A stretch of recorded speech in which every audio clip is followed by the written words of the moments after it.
Thank you all so much for joining us. I am Grant Hoops. I'm the global CEO of Hotwire, and I am thrilled to be joined today by my friend and colleague, Erin Lanuti. Erin is the co-founder and CEO of LilyPath, and most recently, prior to founding her own company, was the Chief Innovation Officer for Omnicom PR Group. So to say that Erin knows a thing or two about what's changing in our space and innovation would be the understatement of the century. She also happens to be one of the most thoughtful innovators I know, building things that people actually need instead of things that just look shiny. So Erin, thank you so much for joining us. I'm so thrilled that we're doing this.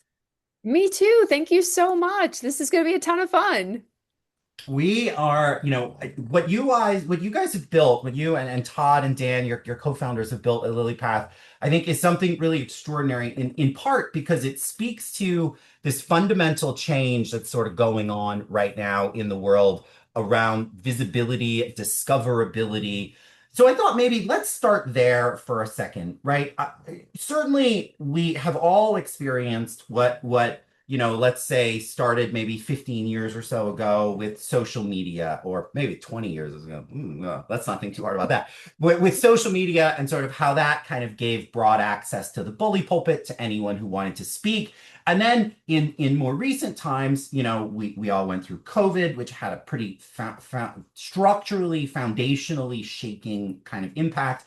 And then AI. And now we find ourselves in this situation where visibility for a company? What does it mean to be findable, to be sort of discoverable, if you will, has changed in some pretty fundamental ways. And in that change now, what it means to be an executive is now no longer really an exercise in ego. Visibility for an executive is a critical core component part of visibility or discoverability for a company. And that shift is really kind of interesting because it's no longer about influencing people, or at least exclusively. It's now also about how AI interprets leadership. And so that's what I thought we could sort of start with today is what does it mean to build visibility in this sort of new AI intermediated world?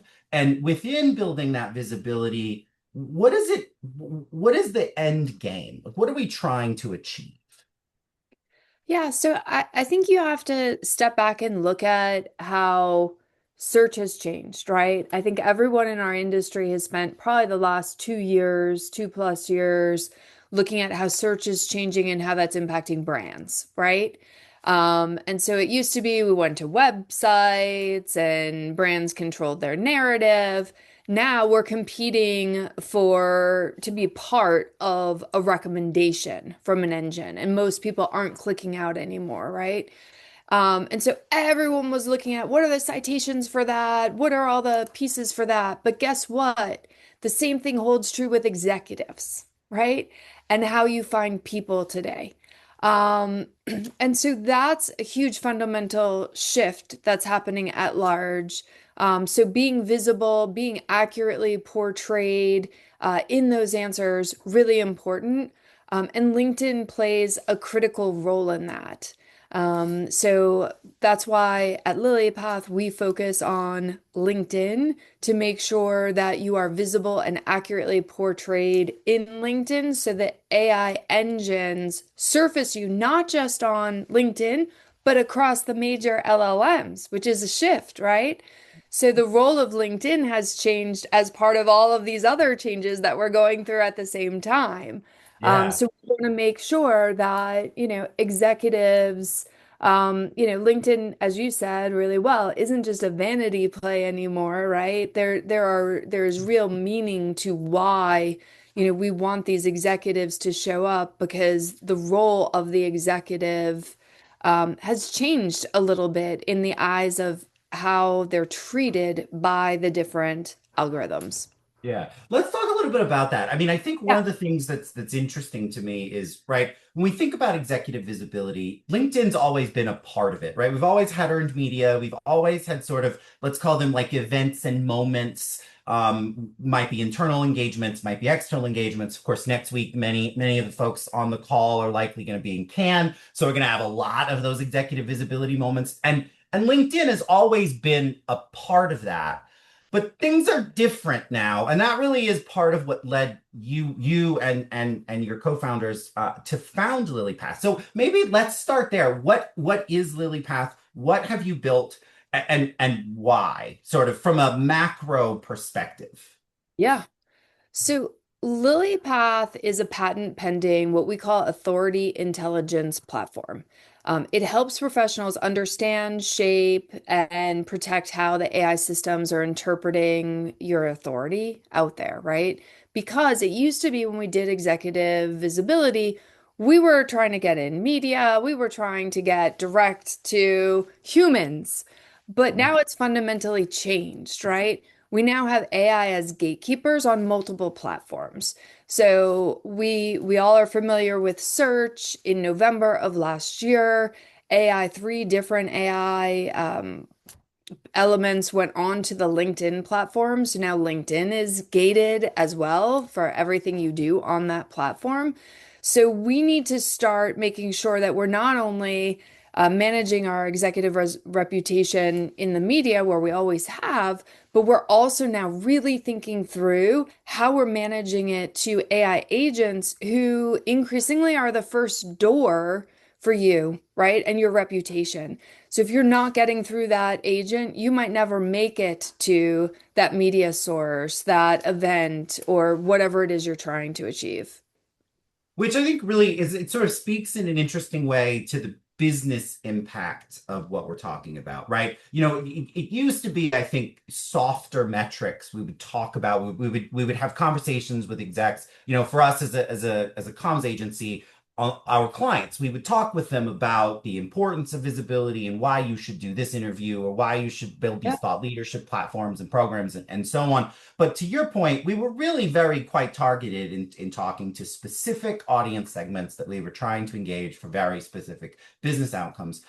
And sort of the AI layer that has been introduced, and we'll focus mostly on LinkedIn because that's really kind of the becoming in some respects the centerpiece of, of, Mhm. of, of part of this strategy. But that this AI layer really has changed kind of everything, right? And maybe why don't we start there? I think LinkedIn is different. You mentioned these three new AI lenses. Can you just talk a little bit about what that means and how if you are just a regular, I don't know, you're a company, you have your company LinkedIn page, you probably spend most of your time thinking about that. But that's actually maybe a mistake as we Yeah. continue to move forward. So let's talk just a little bit about LinkedIn in general and what has changed that we need to sort of be aware of.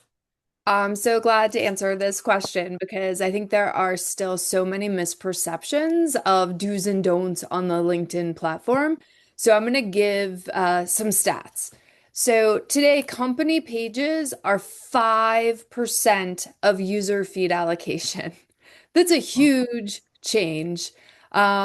Personal pages are now 65% of feed allocation, which begs the question about exec visibility, right? And organic reach is down 50% year over year, right? So some pretty big swirly statistics of how LinkedIn is changing. Um, what we're finding is that individuals carry much more weight today on LinkedIn than companies. So CEOs' content gets four times more engagement if they post as opposed to the company page. And when you get your employees and they are accurately seen and portrayed by AI, and they start to share content on behalf of the company, you create a flywheel, and you get more reach for your content. So the strategy on LinkedIn needs to change how people are using it today. And what we're finding, some of the other things that really kill me are that all the things we used to do for many, many years and we're taught to do on LinkedIn, like likes, hearts, shares, they're not helping anymore. Like if you want to help someone's content get more reach, save it. A save carries five times the weight of a like and twice the weight of a comment. Wow. Okay. So, like, these are some new fundamental changes that, again, too few people know. And so, while they think they're helping people, right? Like, the way the AI is looking at is totally different because LinkedIn wants the way it was described to me is super cute. It's like if you're at a table, right, with colleagues and you're having a conversation and I'm talking to you, Gran, and you're going back and forth with me. If the next person just simply says a word and nothing else, the conversation stops or it shifts. LinkedIn doesn't want that to happen. They want a vibrant community where people are continuously learning from one another. And so that's how they're re-gearing the platform and reweighting it. So, it's so fascinating because to your point, like the individual day-to-day actions that like a user on the platform might take that we think have one effect or one impact actually have pretty different ones. But there's also another thing going on, which is the gatekeeper aspect of this, which you talked about. And I think, we'll talk in a minute about the before and the after and sort of what the technology actually helps us do, what the technology that you all have built helps us do. But before we get there, can you just talk a little bit about the actual algorithm itself and sort of what has changed, what is different, and what the implications are? Because I think for a lot of people, their LinkedIn has for a long time been about sort of precision and brevity. And, there were a certain set of things that maybe we almost thought of as it's the online resume. And so the rules of the resume or the rules of the CV apply to LinkedIn. And as Yep. long as you sort of do that, you're kind of doing it right. But that really isn't entirely true anymore. And so not No. only are all the actions you just articulated important because they're changing how your content gets out there, but there's a whole layer and a filter that exists before that even happens, right? Yep. So, I think talking about LinkedIn as a resume is a great way to think about it because that's how everyone thought about it, right? And you would go through your career and you would just add to your LinkedIn profile, right? Like new skill, add, new job, add, award, add, right? And so as you add, you're collecting all of these things and your LinkedIn resume gets bigger, but not necessarily more concise, right? And that's the change. So if you think about AI's role on the LinkedIn platform today, AI wants to make sure that you're the right answer, right? So if it's going to share your content, it wants to know that Grant is the authority on communications. Grant is sharing something about communications. Yes, check the box. Therefore, it gets reach. But if Grant starts to share something outside of what his perceived authority is in the eyes of the AI, your reach is diminished, or it might not get any reach at all. Mhm. So that is what has changed. So if you think of it, before it used to, again, be a little bit more of a vanity play, right? Like you just add and you'd add these shiny things and accomplishments, great. But that's not necessarily, if it's not clear, concise, and coherent from a top to bottom perspective, that's what the AI is looking at. So it reads you top to bottom now, your entire profile, at every single time it decides what it's going to do, whether it's a reach of content, whether it's including you in a search that it's doing, all of the things you're trying to make its job easier to say, yep, Grant deserves to get that reach or be included in that pile. So, okay, so this is super interesting. So let's make this really practical for a second. So if I wanted to think about how to put this in action, what it means is my profile, the content of my profile defines essentially what I am asserting as my authority. And the Correct. content within it either validates that assertion or not, as far as the algorithm is concerned. And then the content that I post gets reach based on how aligned to the authority that I have defined and how much the AI algorithm believes that assertion, right? So it's Correct. not just about getting your content right. It's also you have to get your profile right based on what you care about being an authority for. And then Correct. you have to get your content right, and they have to line up all the time. Correct. And if they don't, then you either get diminished reach or no reach. Or no reach. Yeah, it's really interesting. I posted something congratulating somebody for something last week, and I normally get a certain performance, and like I think I got 2 likes. And I was deeply confused. This is why. Let's talk about the actual sort of the maybe the before and after, right? Hmm. So obviously I've I've used the tool. You guys have helped me revamp my LinkedIn. But we can use you as an example. Like, talk Yep. through what actually happens, how it works, and how an individual user trying to build executive authority or visibility and authority on behalf of their company would behave. What does that look like? 100%.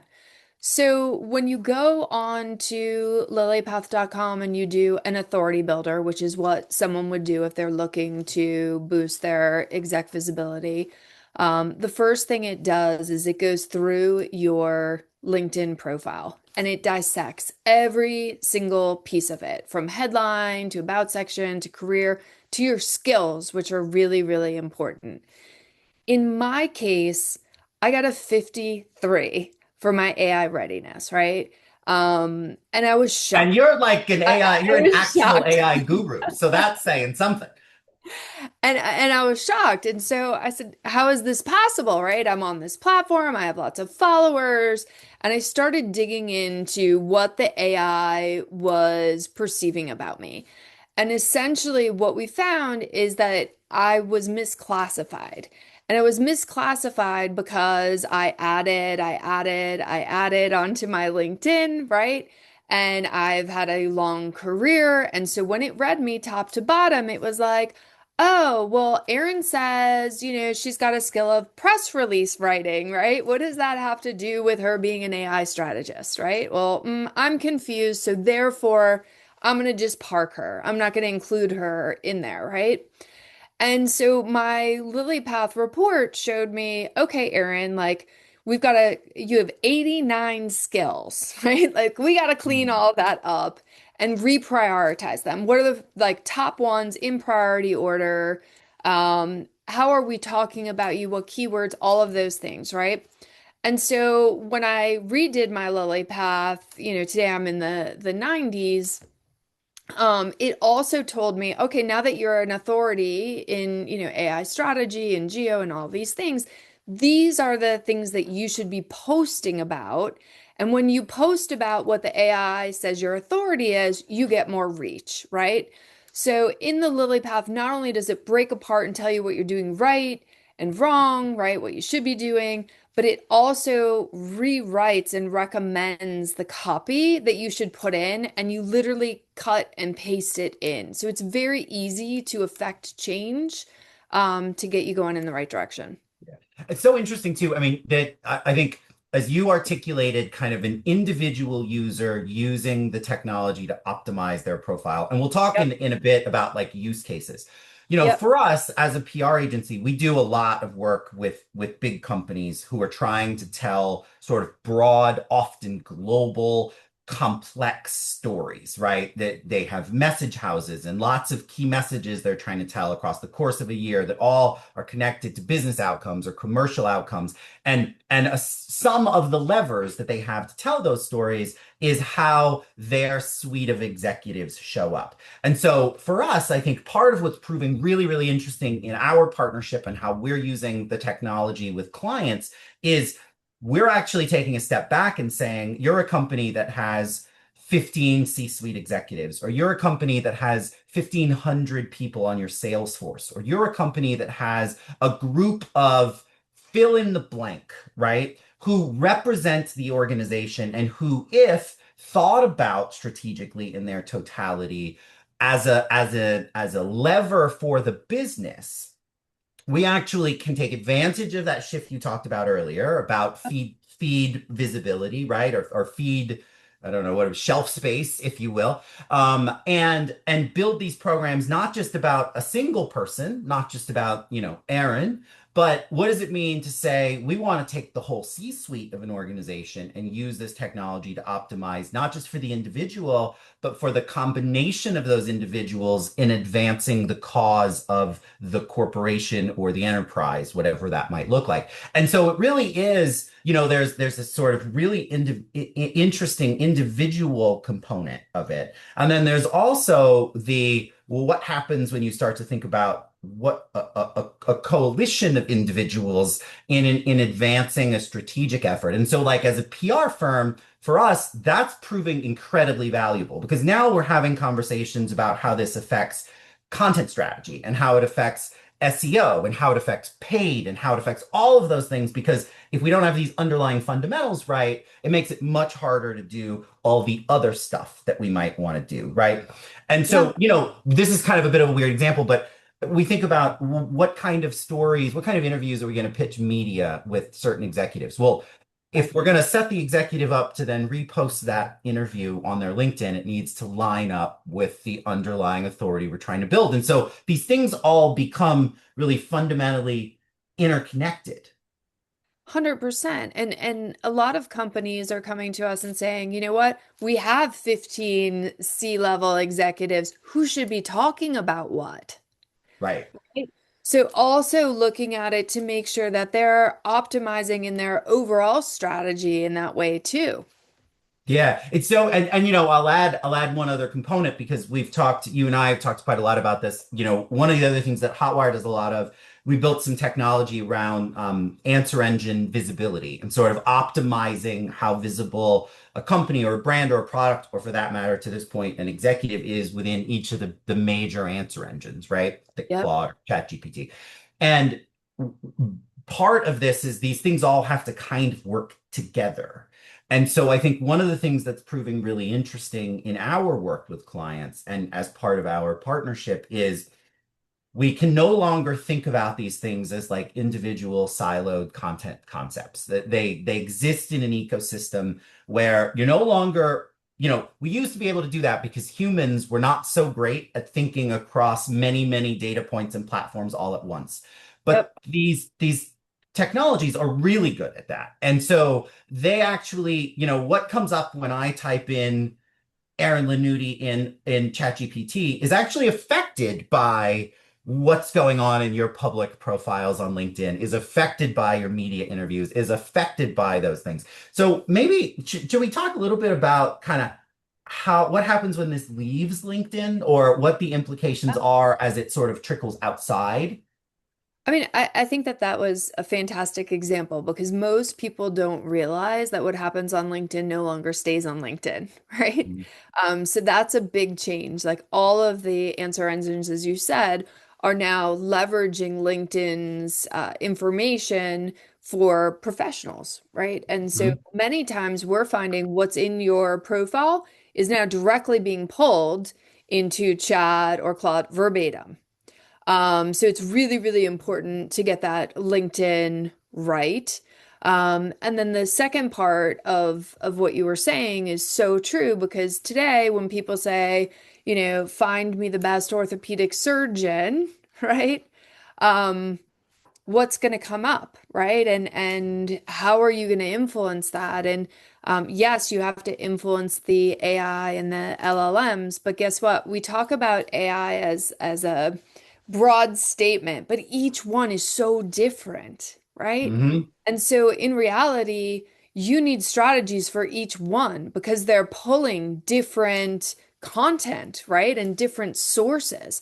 And so, how are we making sure that, yes, LinkedIn is a piece of it? We like to refer to LinkedIn as like a source of truth artifact, right? And ultimately, for professional, authority, you're going to need multiple different artifacts. And those artifacts are going to be different based on your profession. They're going to be different based on what the platforms pull as their top sources.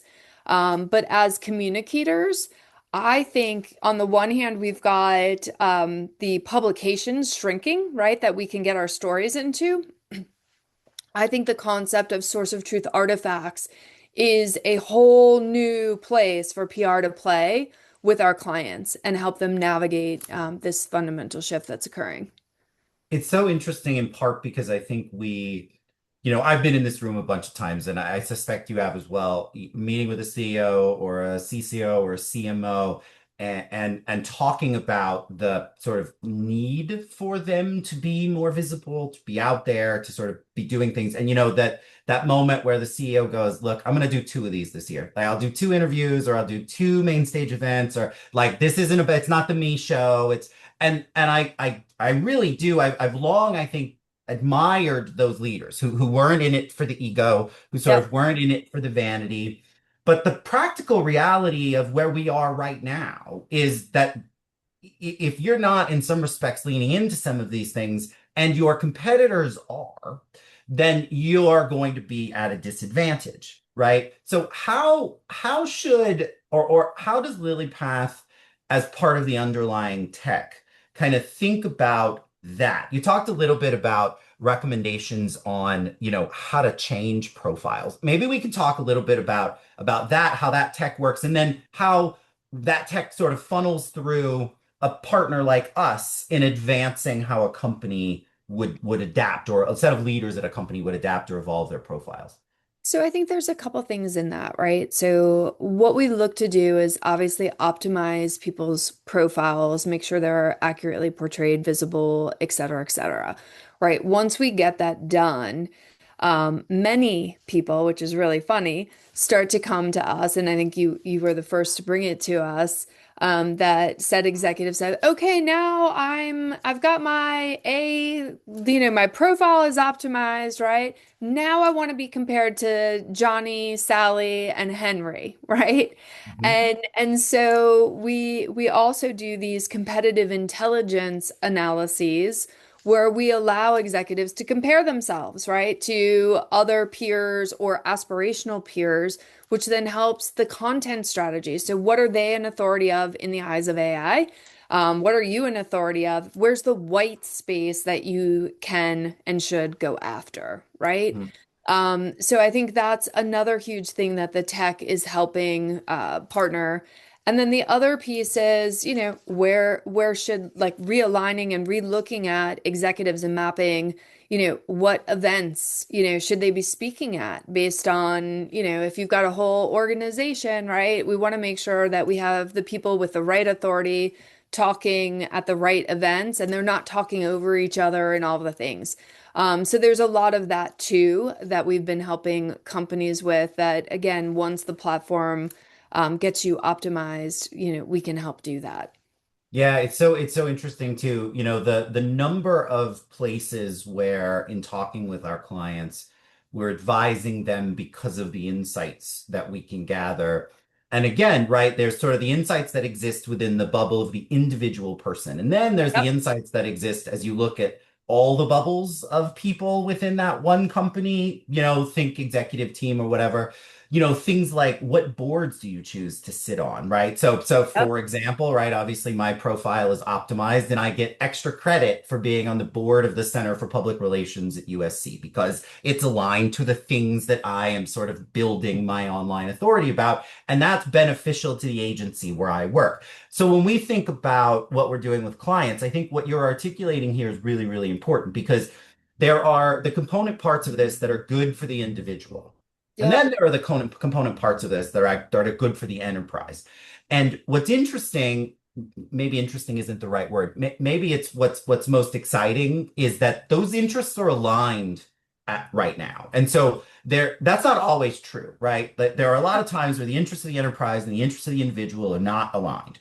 But in this instance, they actually really are. The more authority an individual has, the better it is for them and the better it is for the company itself. And so this idea of optimizing sort of the LinkedIn ecosystem of a company, I think is really interesting and really important. And increasingly, we're seeing it pop up in internal comps too, because it's not just executives. There's also how do you want your employees to be passing along your content to the point you made earlier, saving it, right? Yep. Sharing is helpful, liking is helpful, saving is important. Lots of times people don't know that, they don't do it. So I think that broader application for sort of the whole enterprise is just really fascinating and quite cutting edge. I think most organizations are not yet at a place where they're thinking about it in this way, right? Yeah, I mean, I think a lot of companies are looking at it, they start with the executives, as you said. Then they're looking at employee advocacy, right? And what is the role of employee advocacy in this new world order, and how might we change that? I think when we look at employees and how they can help. I think a lot of it is we as leaders need to share how they can help, right? Because there's a Mm. lot of old stuff out there, and people think they're helping by liking and hearting and whatever, but that's not giving you more reach, right? So I do think there needs to be a reset on what are the mechanisms on LinkedIn that we'd love our employees to do to help give more reach and create that flywheel. Yeah, I wanna there are a couple questions in the chat. I'm gonna go a little bit off of script because they are directly related to what you just said. So I think let's just take a second and take a couple of these. So, Yeah. the specifically when we think about those actions, right? So we've got a bunch of questions about the stats around saves versus likes. When you say this is from the group, when you say save carries 5 times weight of a like, does that mean that the AI agent is valuing it 5 times more than the like? Like, what does that actually mean? Practically speaking. It's the algorithmic weight that's now put on a save. So it means that when the algorithm sees it, that is the weight it's getting. So essentially, like the practicality means it gets like 5 points instead of 1 point in its prioritization on the feed. Okay. And what about this actually come up from a few people. What about reposts? Are there any stats around the importance of reposts? I feel like that's going to be one that probably they don't release as much of, but I'm just curious. I know reposts in general have not been something that have really helped. I'm Hmm. just looking to see if I have any new stats for you on that, which I don't. Okay. But reposts in general, is something that doesn't carry a lot. It's not been something necessarily looked upon favorably, Hmm. the reposts.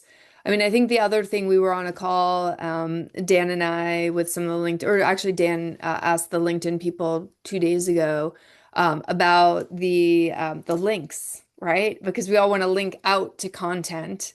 And if you include that in your actual post, it gets downgraded, right? So everyone started putting it in their comments, right? And so I think there's a big debate, he told us, within LinkedIn as to like he doesn't necessarily agree with that. So it might change, which I think would be good for all of us. But again, there's a lot of things that are continuously shifting. Yeah. So, as we think about what this means, we talked, I think, pretty broadly about executives and the role executives play. We've talked a little bit about kind of regular employees. That's really the work that we are doing together. Mhm. But there are other use case applications, right? As part of Hotwire, we also have a marketing services agency called ROI DNA, where we do a Yep. lot of work on lead generation and demand generation campaigns and that kind of stuff. So, there are other audiences that this actually has a really powerful use case for. So, one we've talked a little bit about is Salesforce. Sales forces, not Salesforce, the company, right? But those whose job is to go out and sell things. Um, Maybe we can talk just a minute about the other types of people, right? Beyond the ones who might come to us as a PR agency to engage with the tech and to build it into the executive program. There are lots of other use cases for the tech. What are you seeing? What are you seeing evolve? Yeah. What should people sort of be aware of outside of the exec visibility comm space? So I would say job search is a huge one. So I spent a ton of time last week actually at the National Association of College Educator conference, Hmm. where we're trying to work with colleges because it's the worst job market in a decade for college kids. And what we're finding is their visibility or their AI readiness is so low on LinkedIn that they're not even getting into the LinkedIn recruiter, right? And so they're just invisible on the platform.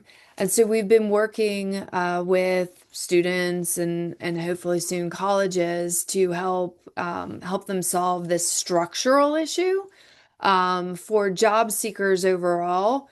the same thing holds true, right? Like a lot of these job seekers are just, they think because they're on LinkedIn, jobs are going to just come to them, right? And so we want to make sure that they're optimized, their authority is high, they're accurately portrayed so that they are seen and visible in the ways that they want and hopefully get jobs faster. And that is what we're seeing when people are optimized. They are landing opportunities, whether they be jobs faster, whether they be speaking engagements, board engagements. Those are the benefits. It's really, I think, kind of fascinating in part to think about. We've talked a little bit about this, but the sort of idea within the pharmaceutical industry or within healthcare, right? There's this idea of an off-label use of a medicine, where a doctor has the right to prescribe medicine to do a thing, even if it isn't technically approved for that. And I think there's so many interesting opportunities here in the what could this technology help or let us do over time? And I think I'm really watching very closely this collision of how LinkedIn and the LinkedIn algorithm set is changing other things that are unrelated. So one of the questions that came in the chat is, does what we're talking about start to make a more compelling case for long form content, right? Sort of going back to that longer form written content.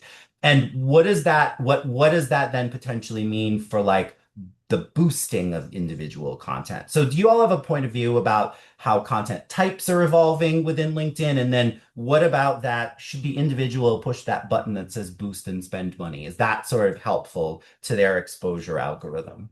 So I think there's a couple things in there. It depends on what you're trying to achieve. So if you're trying to achieve, broader authority over time, then absolutely long form content makes a ton of sense, not just on LinkedIn, but it will also then, go out into the LLMs. So that is a fantastic use case. Other things that are really getting high engagement on the platform right now are carousels, right? LinkedIn loves carousels right now. So that's another fantastic, use case for all of this.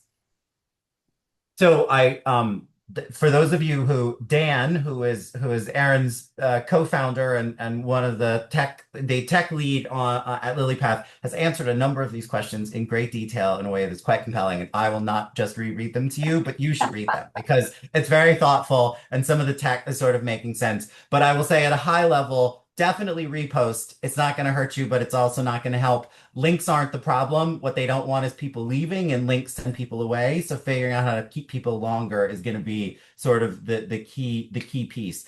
Aaron, I wanna maybe close this out, and then we'll look through the questions one more time with where we think this is all going, right? So, we spend a lot of time at Hotwire looking at how the comms ecosystem is evolving. And of course, answer engines and zero click are playing a major role in that. I think this sort of refocus on in real life personalized, as we spend more time interacting with tech and not interacting with humans, those human experiences become more and more important. So a lot of focus on events. We've obviously talked about the individual social, but as you all are looking at that authority within LinkedIn and maybe even more broadly, what are you thinking about for the future? What's coming? What are you guys working on? Where do you see all of this going, I guess? Not that that's a small question to answer, but Yeah, so I think fundamentally we believe that as AI continues to evolve, right, it's going to be harder and harder for people to understand fact from fiction,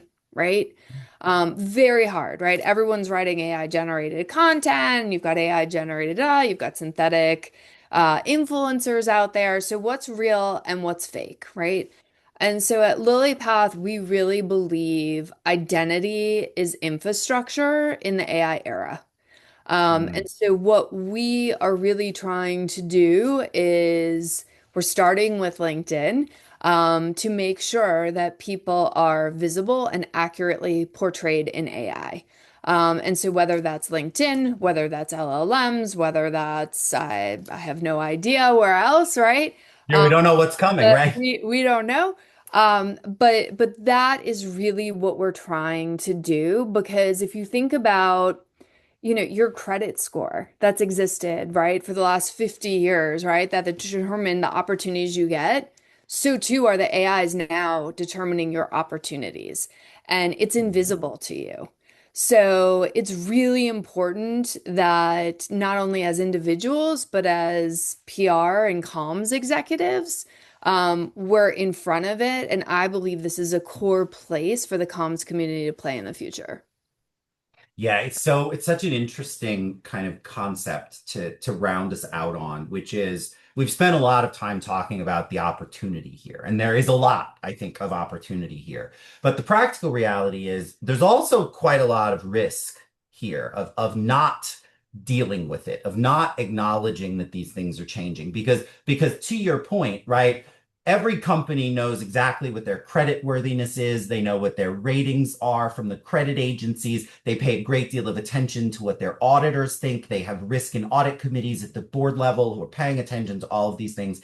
And the practical reality here is we're beginning to set up the foundation that will, for the long term, for most organizations, define whether or not they are visible and how much work they have to do to be visible in the future. And I think while that will change and it will evolve, and this isn't a you missed the boat and now you're stuck.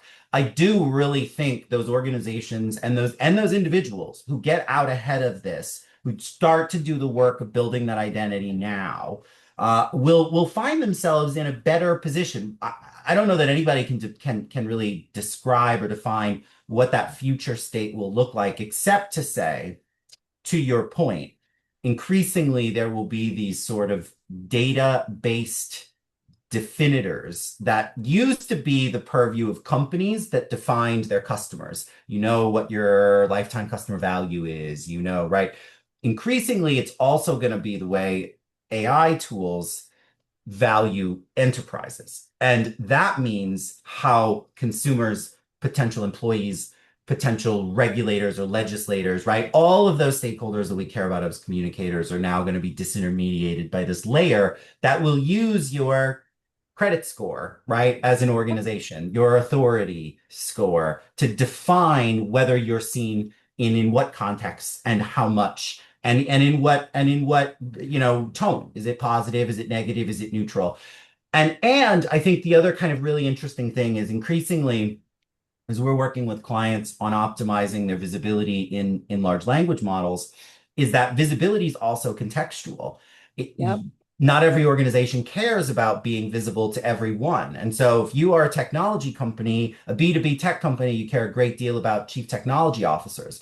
They use LLMs really differently than, say, if you're a cosmetics company and you care about being exposed to Gen Z, women and girls, for example. They're fundamentally different use cases for these things. And so this foundation is really important. I mean, it's huge. I mean, the thing that amazes me is we come across every now and then executives who are like, you know what? I just like being invisible, right? Like, I'm not buying into this. Like, I'm good being invisible. And then we pull an analysis of what the large language models are saying about them and we give it to them. And we say, you know what? Absent, creating and owning your narrative, the AI builds one for you. And it might not be what you want it to be. Here's what yours is, right? And I don't think we've ever not gotten a call back from an executive when we've done that, right? Because it's not the same as it used to be, right? You could be invisible before and it was okay, right? But now, like the AI, it's always trying to give an answer, right? Mhm. And Mhm. it's going to give it to you with a smile, even if it's not the right answer. And you want to make sure that you are accurately portrayed. There's real risk there. It's interesting, right? I think visibility, to your point, visibility is now is no longer something you get to decline. It's part of the communications ecosystem, and it will exist. So the question is, do you want to influence how you are defined when you are discovered and where you are discovered and how you are discovered or not? Because the system isn't going to change whether we like it or not. And so I think it's so interesting for everyone on the call, I think, to really leave us today thinking about, well, if LinkedIn has added this credibility layer that's now being interpreted by AI, what does that mean for you? And I think the very first question you want to think about, and this is if you're an individual, certainly you can action this on your own. If you're representing an organization, you want to be thinking about this across the C-suite, across the reputation of the organization. But is how do you want what do you want to be an authority for? What is it that you're trying to be? And then start there. That is a very personal decision. And someone asked in the chat, any recommendations for those people over 50 wishing to optimize their LinkedIn? And I think, my chief recommendation is don't let that over 50 thing change much of anything about what you're doing. Define what you want to be seen as an authority for, and then spend your time using tools like LilyPath, working with partners like Hotwire to do that work across the broad spectrum. Because the truth is, someone over 50 is going to have more content to tell a story. What that means is you're going to have more options for what you want your authority to be, much like Aaron, your But example. also, yeah, but also high likelihood you're misclassified because there's so much stuff in there, right? Mhm. That it just isn't going to know where to put you. So it's even more important the more senior you are to optimize. Like we're seeing senior executives are really low, like in the 30s out of 100 on average. So it's very, very important, especially for senior executives who are more often than not misclassified. I will say one of my first experiences with LilyPath was Dan sent me my score, and I was horrified. And I spent the next several hours reworking my profile and dramatically improved it. But I think this point that you're making, um, authority overall is not going to be made in one exercise. There is the strategy of thinking about what you want to be, who you want to be, what you want to be known for, and that evolves over time, right? As the world Yep. changes. There's the work of saying, how do I then rework my profile to reinforce what I want there? And then how do I provide for proof that distributes signals into the ecosystem. So as all of these AI filters are aggregating the information, what it's spitting out is sort of the picture that I want it to spit out. And that could be at an individual level, it could be at a team level, it could be at an organizational or an enterprise level. It almost, part of I think the beauty of what you and Todd and Dan built is that it's actually eminently scalable at Yeah. essentially any phase.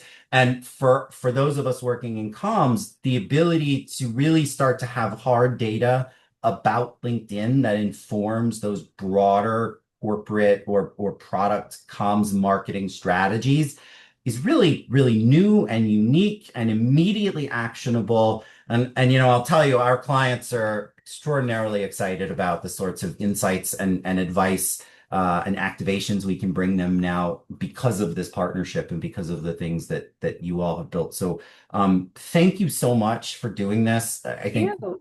bunches of questions. Hopefully the participants really enjoyed themselves. Aaron, I think I'm a really big fan of yours and the other LilyPath team. So congrats on your launch. It's so huge. Thank you. Thank So you. much amazing stuff going on. So thank you so much. Thank you so much. And I'll close this out by saying if anyone would like to learn more, you have access to both Aaron and my LinkedIn in the chat. Please connect with us. Don't be shy. We're happy to answer questions. You can find more information about both of us. Please feel free to visit hotwireglobal.com. Aaron, do you want to plug any websites or Free to go to assets? lilypath.com if you're looking to get started and optimize your LinkedIn presence. Spectacular. Thank you so much. Thanks, everybody. Have a All right. wonderful rest of your Thursday. Thank you.